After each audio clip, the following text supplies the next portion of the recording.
Shame on Google for inviting an enemy of democracy to Google. Shame on Google. Shame on Modi. Shame on Google. Shame on Modi. Shame on Google. Shame on Modi. Shame. Modi should be barred from coming to United States, and now you are shaking hands with a monster. Shame on Google. We're here today to ask Google, did you bother to Google Narendra Modi before you invited him to sit down and shake hands? We're here again and again today to Google Modi. And I did. And what I found is that he is a historical figure as well as a political one, because he's made history in 2005 being the only world leader to ever be banned from entering the United States. There is a reason why Modi was banned from this country. There is a reason why he was denied a visa by the State Department, because he is a monster. Narendra Modi is guilty of genociding his own people. How dare you invite him to this facility? How dare you invite him to this country? How dare you invite a genocidal maniac to speak about American business? The Gujarat genocide happened just 13 years ago. It is haunting Narendra Modi's record. It will not go away. It will not be an issue that is allowed to rest until he answers for it. The original decision to deny him his visa because of what happened on February 28, 2002, when he was Chief Minister of Gujarat. Because he violated religious freedoms, he was rightfully denied a visa. You came here because this is a land of freedom, a land of opportunity. But yet, CEO Sundar of Google, you are inviting a monster, a person who has committed genocide, a person who was banned from coming to the United States. Narendra Modi should not be welcome in this country, in California, in the home or business of any person that admires or respects human dignity. We Americans, we welcome everybody with our open hearts, without any race, without any religion. We welcome everybody, Hindu, Sikhs, Chinese, Muslim, but we can't welcome the butchers, the criminals, those people who promote racism. We can't. Prime Minister Modi is a monster deserving of criminal charges. Modi needs to be given a trial, not a reception. Modi needs to be put in jail, not welcome to Google. Modi needs to be in prison, not wined and dined by our American businesses. Modi is a criminal. He is a monster, and we're not scared of you. We're not scared of Dracula. We're not scared of the Boogie Monster. And Modi, we're not scared of you either. We're not scared of the Butcher of Gujarat, because we know we have truth on our side, and we actually Googled him. So Google, did you Google him? Google, in many ways, represents the American way. And it encourages people like Modi in their aggression against minorities and victims by allowing them to have the public face of coming to the United States. By Google inviting Modi, they are putting a stamp of approval on his policies and his human rights injustices. And if we are shaking hands with these kind of people, so I think we are not following the values of America. What would it say if Google invited Osama bin Laden? What would it say if Google invited Saddam Hussein? What would it say if Google invited somebody like Adolf Hitler? That's the type of monster we are talking about with Narendra Modi. Somebody who is guilty of a genocide against minorities, yet is welcomed here with open arms.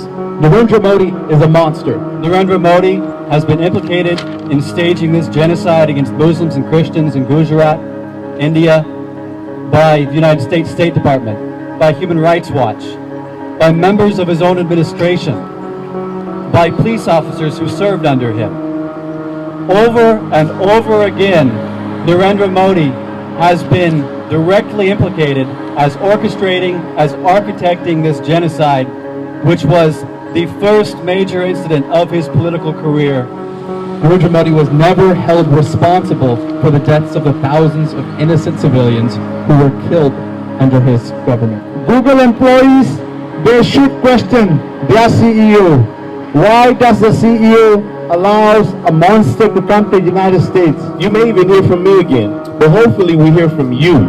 We hear from you speaking out to Google. We hear from you making these comments to Mark Zuckerberg. We hear you pushing your questions on to him so that he can ask Modi, why did he commit these genocides? Why are we supposed to forget about it? And we celebrate 9/11 and make a holiday of it as Patriot Day. But a death toll that was comparable against Muslims is very soon forgotten. Our intention is not to undermine the integrity of Google, but to remind them about what America stands for. And one thing that made America great, leaving their governments aside, the people of America, they have always rejected people who are oppressive. We will continue to raise a voice, not just for us here in the United States who are offended that Google would invite Modi here, but for the voices of those who have died under the hands of Modi's leadership. Those thousands who were killed in India under Modi, under the monster, the Butcher of Gujarat, who is welcomed here at Google. And now we seek to reestablish his tarnished reputation. How dare they invite the Butcher of Gujarat to Google's headquarters? What kind of company invites a murderer, a butcher, a monster to celebrate at their company headquarters? Unfortunately, he lost the American dollars, but Sundar, CEO of Google, hate the American values. By inviting Modi to the Google complex, we're inviting caste into the 21st century. Ironically, the CEO of Google, himself a migrant, himself came here looking for better opportunities. It seems he came here, he loved the American dollars, he loved the American environment, but he hate American values. As the CEO of Google, Mr. Sundar, had he not surrendered his values, had he not surrendered the aspirations of Americans, he would have been a true CEO of Google. The American dollar has no place in the hands of butchers. The American values have no place being mixed with the Butcher of Gujarat. America stands against Modi's values. America stands for democracy. Modi stands for a Hindu supremacy ideology. Modi stands for the return of the caste system in India. We escaped India, took refuge from Modi here. Modi follows a system that wants to forcefully convert everybody into one single entity. Modi is part of a system, a grassroots system of centuries that practices caste, practices inequality, practices subjection of women. So we do not want such people coming to this land. We are supporters of democracy. We are supporters of American values. There is no place in America for caste. There is no place in America for inequality. We also want to ask, why is the Prime Minister of India, Narendra Modi, criminalizing religious freedom in India? Again, one of his first political accomplishments as executive in Gujarat before he became Prime Minister was to pass a law which requires government regulation of religious conversion, which denies people the right to convert to a religion of their choice without permission from the government.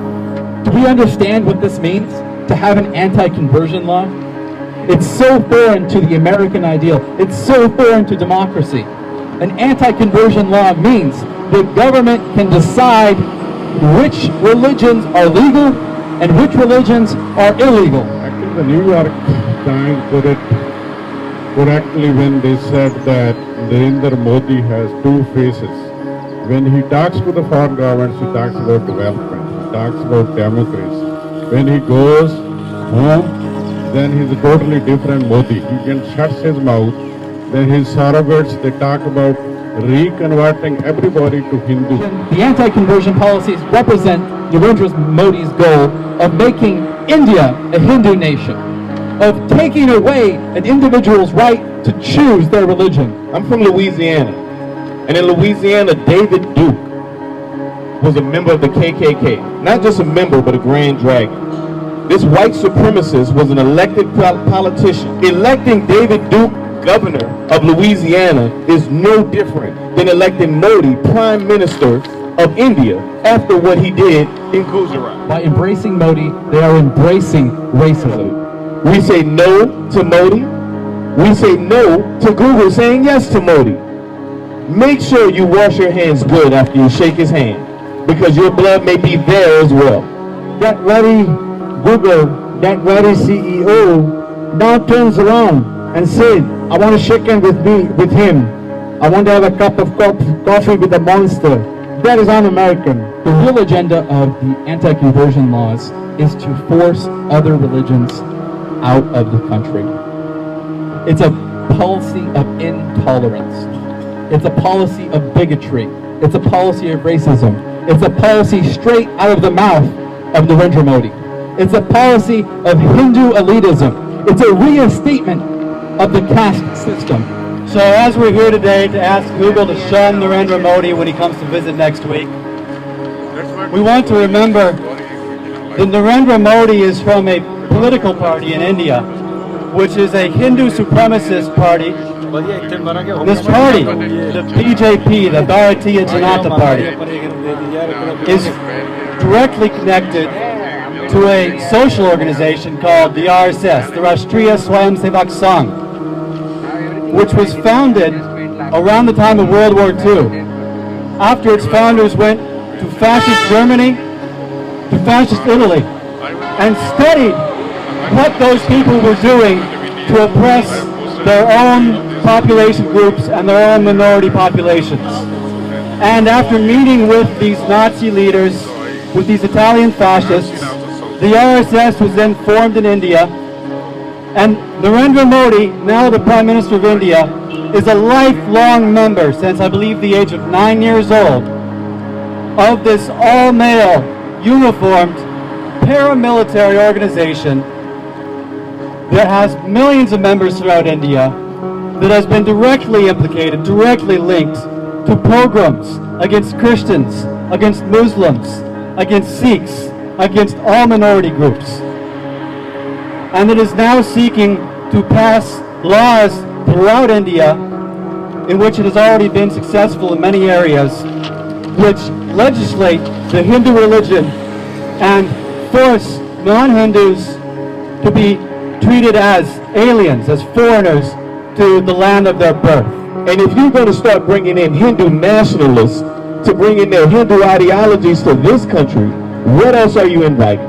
What else are you opening the door to? Especially in such a time of unrest as this, when cop deaths are at an all-time low, the police brutality is at an all-time high, when we are unhappy with Congress, but for some reason they keep getting elected.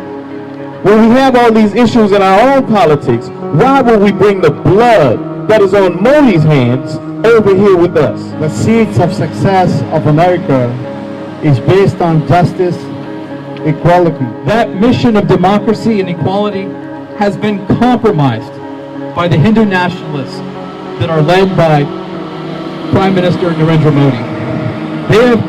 They have compromised that mission of democracy by oppressive policies that hurt minorities. Google, shun Modi. And before you sit down to shake hands with the Butcher of Gujarat, please take a few minutes and Google him. Shame on Google. Shame on Modi.